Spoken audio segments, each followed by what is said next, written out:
Comscore नुसार आता isakal.com आहे देशातील नंबर 1 ची मराठी न्यूज वेबसाईट। प्रत्येक अपडेटसाठी isakal.com ला नक्की भेट द्या।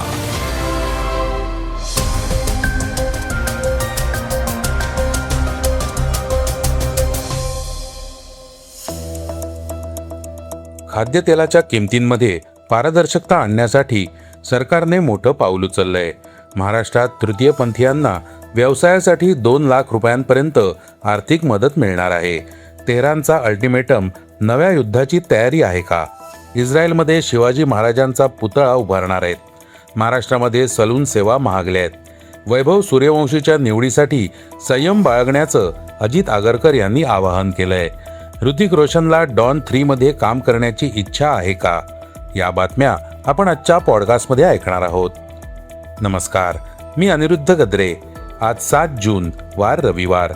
तुम्ही ऐकत आहात देशातील number 1 Marathi news website isakal.com चं पॉडकास्ट। पॉडकास्टची पहिली बातमी आहे खाद्यतेलाच्या विक्री संदर्भात नवीन नियमाची। केंद्र सरकारने खाद्यतेलाच्या विक्री संदर्भात नवीन नियम लागू केलेत। आता तेल उत्पादन आणि आयात करणाऱ्या कंपन्या केवळ विशिष्ट प्रमाणित पॅक आकारातच आपली उत्पादनं विकू शकतील। या निर्णयाचा उद्देश ग्राहकांचा संभ्रम टाळणं आणि विविध ब्रँड्सच्या किमतींची तुलना सुलभ करणं हा आहे। नवीन नियमानुसार खाद्यतेल आता फक्त 9 प्रमाणित आकाराच्या पॅकमध्येच विकलं जाऊ शकतं। यामुळे ग्राहकांना वेगवेगळ्या ब्रँडच्या किमतींची तुलना करणं सोपं होईल। कंपन्यांना पॅकच्या आकारावरून संभ्रम निर्माण करण्यापासून रोखता येईल असा सरकारचा विश्वास आहे। नवीन नियमांनुसार खाद्यतेलाचे पॅकेजिंग 200 मिलीलिटर ते 20 लिटर पर्यंतच्या 9 प्रमाणित आकारांपुरतं मर्यादित करण्यात आलंय। सध्या बाजारात अनेक वेगवेगळ्या आकारांची पॅकेजिंग उपलब्ध असल्याने ग्राहकांना किमतीचा अचूक अंदाज घेणं अवघड जातं। हा नियम देशात उत्पादित होणाऱ्या आणि परदेशातून आयात होणाऱ्या सर्व प्रमुख खाद्यतेलांना लागू होईल। यामध्ये पाम तेल, सोयाबीन तेल, सूर्यफूल तेल, मोहरीचं तेल आणि शेंगदाणा तेल यांसारख्या उत्पादनांचा समावेश आहे। सरकारने कंपन्यांना नवीन नियमांची अंमलबजावणी करण्यासाठी 3 महिन्यांचा कालावधी दिलाय। पॉडकास्टची दुसरी बातमी आहे तृतीयपंथीयांसाठीची। महाराष्ट्र सरकारने तृतीयपंथीयांना आर्थिकदृष्ट्या सक्षम करण्यासाठी आणि त्यांना स्वयंरोजगाराच्या मुख्य प्रवाहात आणण्यासाठी एक ऐतिहासिक पाऊल उचललंय। राज्य सरकारने तृतीयपंथीयांना स्वयंरोजगार मिळवून देण्यासाठी आणि व्यवसाय सुरू करण्यासाठी मदत करण्याकरता बीज भांडवल योजनेला मंजुरी दिली आहे। या योजनेअंतर्गत 25,000 ते 2 लाख रुपयांपर्यंतची आर्थिक मदत दिली जाईल। या योजनेअंतर्गत 3 प्रकारच्या कर्ज योजनांचा समावेश आहे। प्रत्येक योजनेच्या निधी रचनेत 5% लाभार्थी योगदान, 45% सरकारी अनुदान आणि 50% बँक कर्ज यांचा समावेश आहे। जे लाभार्थी आपल्या कर्जाची नियमितपणे परतफेड करतील त्यांना 3% व्याज सवलतीचा विशेष लाभही मिळेल।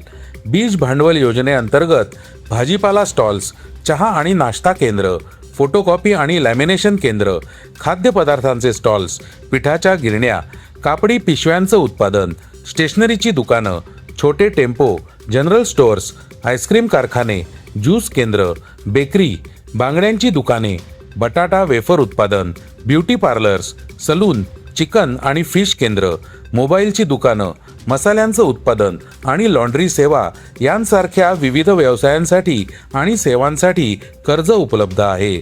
या योजनेचा लाभ घेण्यासाठी अर्जदार किमान 10 वर्षांपासून महाराष्ट्राचे रहिवासी असावेत आणि त्यांचं वय 18 ते 50 वर्षांच्या दरम्यान असावं।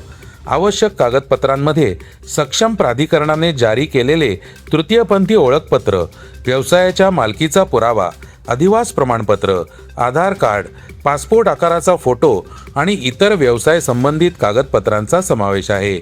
अर्जदाराने यापूर्वी इतर कोणत्याही बीज भांडवल योजनेचा लाभ घेतलेला नसावा। पॉडकास्टची तिसरी बातमी आहे तेहरानची। तेहरानने राजनैतिकतेला मोठा धक्का दिलाय। कागदी करार बाजूला सारून इराणने थेट आपल्या लघु युद्ध योजनेची अंमलबजावणी सुरू केली आहे। इराणचा स्पष्ट संदेश आहे की जर त्याचं तेल अडकून राहिलं तर संपूर्ण जागतिक अर्थव्यवस्था बुडेल। इराणची ही वक्तव्य आखातातील नव्या युद्धाच्या सुरुवातीचे संकेत देत आहेत का? कागदावरील करार एकमेकात गुंतलेत आणि समुद्र दारुगोळ्याच्या आगीने पेटलाय. नाटो आणि पेंटॅगॉनची युद्धनीती आधीच अयशस्वी झाली आहे आणि राजनैतिक डावपेचही अयशस्वी ठरलेत. आता ट्रम्प यांच्या विस्तारवादाच्या आग्रहाने एक असा मार्ग खुला केलाय जो संपूर्ण अरब प्रदेशासाठी सर्वात मोठं वादळ निर्माण करण्याची धमकी देतोय. इराणने संकेत दिलेत की जर अमेरिकेने नाकेबंदी उठवली नाही तर ते 5 वेगवेगळ्या आघाड्यांवर नाकेबंदी लादतील. याचा अर्थ पर्शियन आखात, होर्मुजची सामुद्रधुनी, ओमानचं आखात, बाब अल मंदेबची सामुद्रधुनी आणि एडनचं आखात हे सर्व बंद केले जातील. याचा अर्थ असा की इराण अरबस्तानापासून जगापर्यंतचा प्रत्येक तेल मार्ग बंद करू शकतो. पॉडकास्टची चौथी बातमी आहे छत्रपती शिवाजी महाराजांच्या पुतळ्याची. महाराष्ट्राचं प्रेरणास्थान छत्रपती शिवाजी महाराजांच्या राज्याभिषेक दिनाच्या गौरवशाली प्रसंगी मुंबईतील इस्रायलचे महावाणिज्य दूत यानीव रेवाच यांनी एक अत्यंत महत्त्वाची आणि ऐतिहासिक घोषणा केली आहे. दोन्ही देशांमधील सांस्कृतिक आणि राजनैतिक संबंध अधिक दृढ करण्याच्या उद्देशाने इस्रायल सरकारने इस्रायलमध्ये छत्रपती शिवाजी महाराजांचा एक भव्य पुतळा उभारण्याचा निर्णय घेतला आहे. पंतप्रधान नरेंद्र मोदी यांच्या इस्रायल दौऱ्यानंतर पायाभरणी करण्यात आलेल्या या उपक्रमाचा उद्देश दोन्ही देशांच्या नागरिकांना एकमेकांच्या इतिहास आणि संस्कृतीच्या अधिक जवळ आणणं हा आहे. पॉडकास्टची 5वी बातमी आहे सलून सेवांची. महाराष्ट्रातील लोकांना आता सलून सेवांसाठी अधिक पैसे मोजावे लागणार आहेत. राज्याच्या सलून व्यवस्थापन संघटनेने केस कापणे, दाढी करणे आणि इतर सेवांच्या दरात सुमारे 20% वाढ केली आहे. हे नवीन दर शनिवारी लागू झालेत. संस्थेने या दरवाढीमागे वाढता खर्च आणि आंतरराष्ट्रीय आर्थिक अनिश्चितता ही कारणं दिली आहेत. आता केस कापण्याचा खर्च 180 रुपये झाला आहे. दाढी करण्यासाठी 120 रुपये लागतील. दाढी ट्रिम करण्याचा दर 150 रुपये निश्चित करण्यात आला आहे. या व्यतिरिक्त हेड मसाजसाठी 180 रुपये, हेअर वॉशसाठी 120 रुपये आणि फेशियलसाठी किमान 700 रुपये खर्च येईल.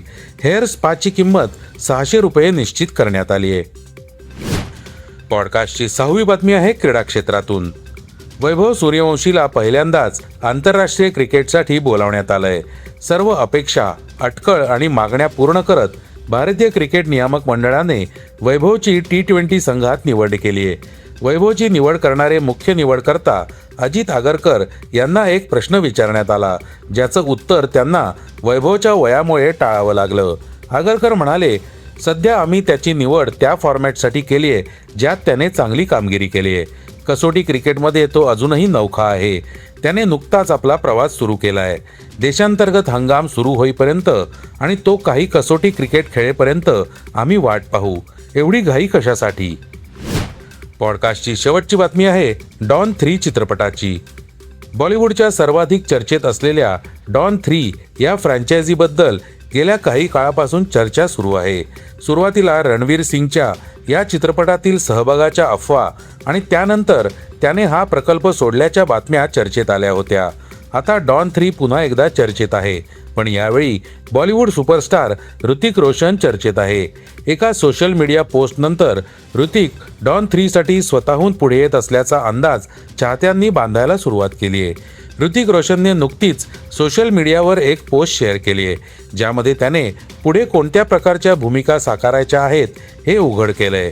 त्याने स्वतःचा एक फोटो शेअर केला आणि त्याखाली लिहिलं, मला नुकतंच विचारण्यात आलं की मला कोणत्या प्रकारची भूमिका साकारायची आहे आणि जेव्हा मला ही कल्पना सुचली तेव्हा मला आश्चर्य वाटलं. लक बाय चान्समधला जफर आठवतोय का? तेच पात्र. मी तशी कोणतीही भूमिका क्षणात स्वीकारेन, पण दुर्दैवाने दिग्दर्शकांना मला फक्त चांगल्या मुलाच्या भूमिकेतच पाहायचंय. यानंतर आता याची चर्चा होतीये. हे होतं isakal.comचं पॉडकास्ट, अर्थात सकाळचं पॉडकास्ट. उद्या पुन्हा भेटूयात. हे पॉडकास्ट तुम्हाला कसं वाटलं जरूर कळवा.